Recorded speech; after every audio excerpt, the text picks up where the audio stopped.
आयुष्यात एक काळ असा बनेल जो कधीच तुम्ही विसरू शकत नाही, आणि तो काळ होता भूताचा. ही कथा काही अशीच आहे, पण चॅनलला ऐकण्या अगोदर लाईक करून सबस्क्राईब करा, बेल नोटिफिकेशन दाबा.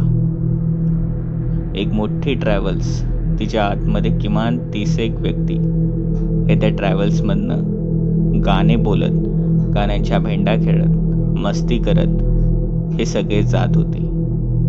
एक भली मोठी फॅमिलीची गेट टुगेदर चालली होती. गोवावरनं ते नुकताच मुंबईच्या दिशेने निघाले होते. आनंदाच्या भरात हे 4 दिवस कसे गेले कोणालाच समजले नाही. त्यात रोहिणी, सुरेखा आणि अंजली हे तिघही बहिणी, सक्के नसले तरी सक्केच म्हणायला काही हरकत नाही. तिघांचाही विषय चाललेला की पुढची ट्रिप लवकर तर जमणार नाही, पण जशी आता 5 वर्षानंतर सगळे भेटलो, किमान इतकी तरी लेट नाही करायची. पण एवढं बोलताच ड्रायव्हरनी मागून बघून आवाज दिला. रात्र खूप झालेली आहे. मला वाटतंय की एवढ्या रात्रीचं काय मला झेपायचं नाही. काम करू, इकडेच एका हॉटेलजवळ थांबू. ड्रायव्हर देखील यांचा घरचाच व्यक्ती म्हणून कोणी नकार दिला नाही. अंजलीने तसेच मॅपवर टाकले आणि जवळचं एक हॉटेल दिसलं. अर्थातच हे शहरापासून भरपूर लांब होते, म्हणून चांगले हॉटेल भेटणार याची अपेक्षा नव्हती.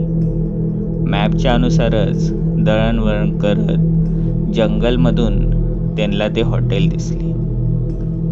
त्या हॉटेलच्या जवळ गाडी येताच सगळे खाली उतरू लागले. काही सगळे सेल्फीज घेऊ लागले, पण हे तिघे बहिणी मात्र तिकडेच मजा मस्ती करत होते. हॉटेलमध्ये गेली. हॉटेलचा ओनर जणू चकित झाला. जणू त्याला काही अपेक्षा नव्हती की इतके सारे लोक त्याच्या हॉटेलमध्ये येतील. त्यांनी सगळ्यांचा जेवणाचा बंदोबस्त करतो सांगितले आणि सगळ्यांना रूमची चावी दिली. सुरेखा, अंजलीनी आणि त्यांच्याच एका बहिणीने सांगितले की आम्ही तिघं एकत्र झोपू.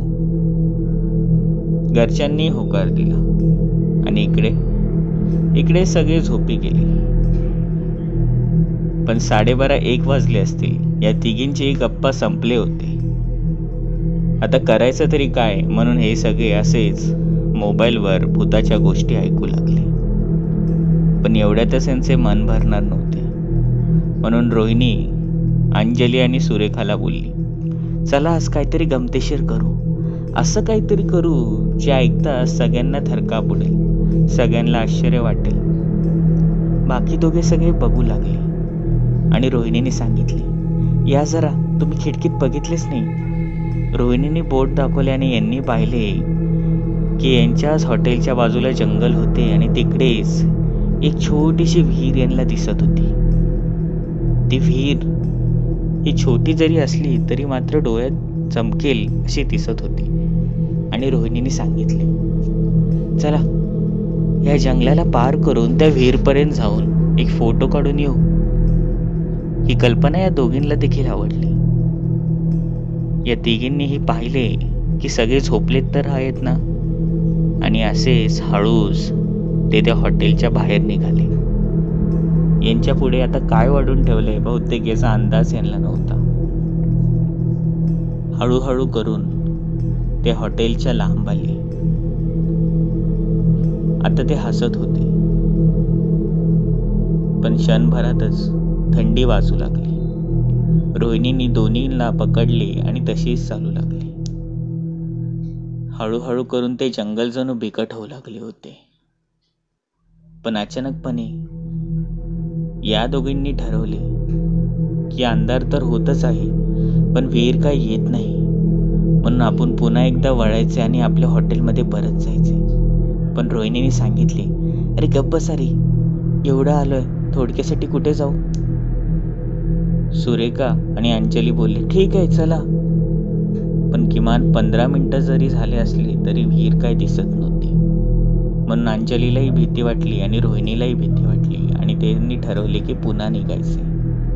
ती मागे वळले. इकडे अंजली आणि सुरेखा हे तसेच पुढे चालत होते. मोबाईलची टॉर्च घेऊन सिग्नल नव्हता, पण अचानकपणे जणू कोणीतरी तिथून निसटल्याचा आवाज आला. इकडे अंजली बोलली, रोहिणी तुम्ही काय ऐकलेस का? रोहिणीने मागे पाहिले, पण मागे कोणीच नव्हते. ते तसेच चालू लागले आणि पुन्हा एकदा तो आवाज आला. पण अचानकपणे ते 3 टॉर्च मोबाईलचे त्यातली एक टॉर्च कमी झाली.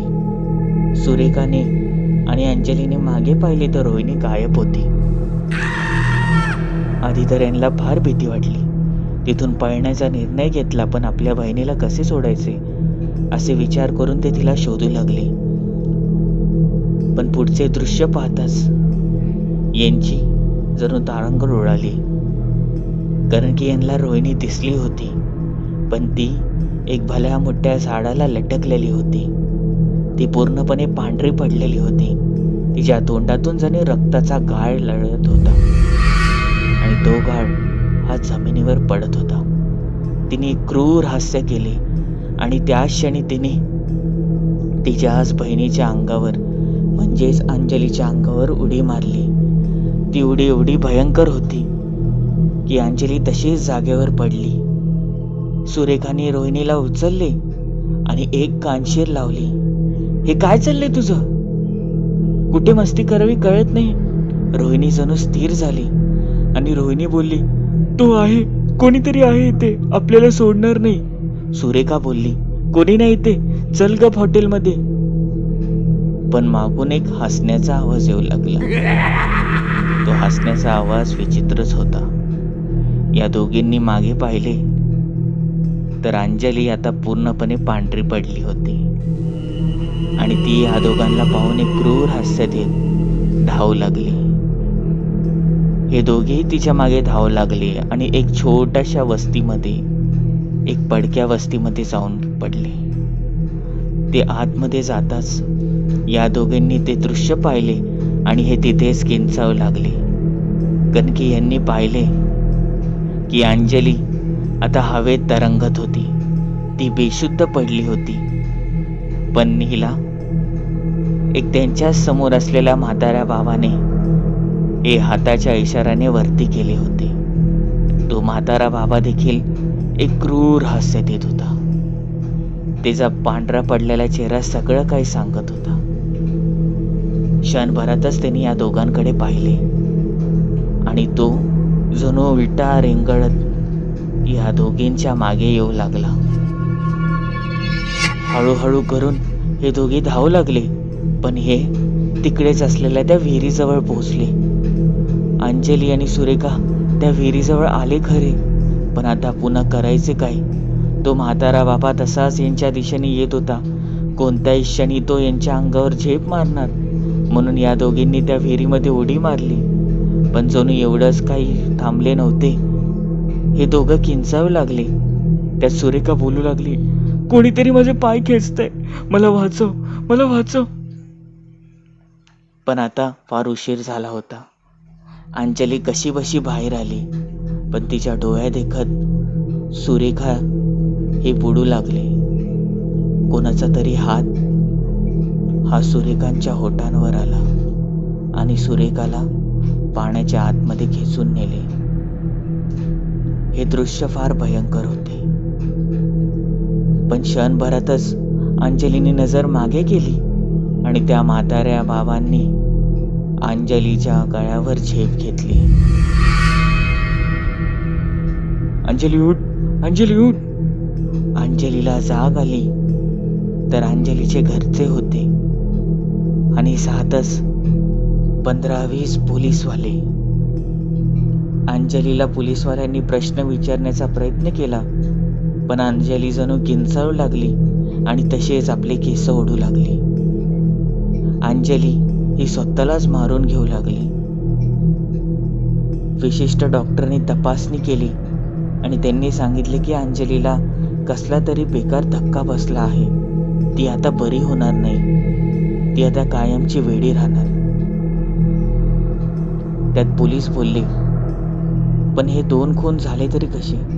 बहुतेक या अंजलीनेच या दोघांना मारला असणार. एकाचा गळा घोटून आणि एकाला त्या विहिरीमध्ये. या मोबाईलच्या जमान्यामध्ये काय होईल काय सांगता येत नाही. तो हॉटेलवाला तसंच ऐकत होता आणि हॉटेलवाला बाजूलाच असलेल्या त्या पोलीसवाल्याला सांगू लागला, तू तर इकडंच असणार आहे, तुला तर सगळंच माहिती आहे. 50 वर्ष आधी त्या म्हाताऱ्याच्या वस्तीवर गाववाल्यांनी हल्ला केला, त्याची ती जमीन हडपण्यासाठी. त्यांनी काही दिली नाही, पण त्यांनी त्याच विहिरीमध्ये जीव दिला. तेव्हापासूनच त्याची आत्मा जे कोणी त्या वस्तीच्या जवळ जाईल त्याला सोडत नाही, कायमचा संपवून टाकते. हा 5 वर्षातील 3रा खून, पण हा खून नाही, ही आत्म्याने मारलेलं आहे. हे फक्त तुला, मला आणि इकडच्याच गाववाल्यांना माहिती आहे. तो म्हातारा बाबा आजही जर कोणी तिकडे गेला तर नक्कीच त्याचा जीव घेईल, पण हे तुमच्यासारख्या पोलिसांना कोण सांगेल?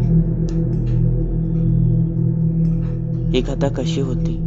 आवडली असेल तर चॅनलला लाईक करून सबस्क्राईब करा, बेल नोटिफिकेशन दाबा. भेटूया पुढील भागांमध्ये.